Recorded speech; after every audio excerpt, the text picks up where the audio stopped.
మన దేశానికి పాకిస్తాన్ యుద్ధ బెదిరింపులు జారీ చేస్తూనే ఉంది. ఈసారి పాక్ రాజకీయ నాయకుడు బిలావల్ భుట్టో ఆపరేషన్ సింధూర్ గురించి ఇండియాను హెచ్చరించాడు. ఏప్రిల్ 22 పహల్గాం ఉగ్రవాద దాడి తర్వాత దశాబ్దాల నాటి సింధు జల ఒప్పందాన్ని భారత ప్రభుత్వం నిలిపేసింది. పాకిస్తాన్ మాజీ విదేశాంగ మంత్రి భారతదేశం పాకిస్తాన్ కు భారీ నష్టం కలిగించింది. ప్రధానమంత్రి నరేంద్ర మోదీకి వ్యతిరేకంగా ఏకమై ఉండాలని అందరు పాకిస్తానీలకు పిలుపునిచ్చాడు. నరేంద్ర మోదీ నాయకత్వంలో భారత ప్రభుత్వం తీసుకున్న చర్యలు పాకిస్తాన్ కు తీవ్ర నష్టం కలిగించాయి. ప్రధాని మోదీకి ఈ దురాక్రమణలకు వ్యతిరేకంగా మనం ఐక్యంగా నిలబడటం అవసరమని సింధు ప్రభుత్వ సాంస్కృతిక శాఖ సోమవారం నిర్వహించిన కార్యక్రమంలో భుట్టో అన్నాడు.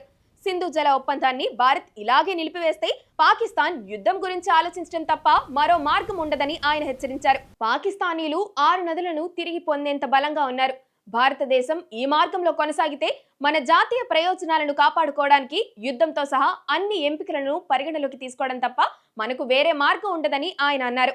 మేం యుద్ధాన్ని ప్రారంభించలేదు, కానీ మీరు సింధూర్ లాంటి దాడి చేయడానికి ఆలోచిస్తుంటే పాకిస్తాన్లోని ప్రతి ప్రావిన్స్ ప్రజలు మీతో పోరాడటానికి సిద్ధంగా ఉన్నారని తెలుసుకోండి. ఇది మీరు ఖచ్చితంగా ఓడిపోయే యుద్ధం, మేం తలవంచం అని భుట్టో పేర్కొన్నారు. పాకిస్తాన్ ఆర్మీ చీఫ్ ఆసిఫ్ మునీర్ అణు యుద్ధం గురించి హెచ్చరించిన ఒకరోజు తర్వాత భుట్టో ఈ వ్యాఖ్యలు చేయడం చర్చనీయాంశంగా మారింది.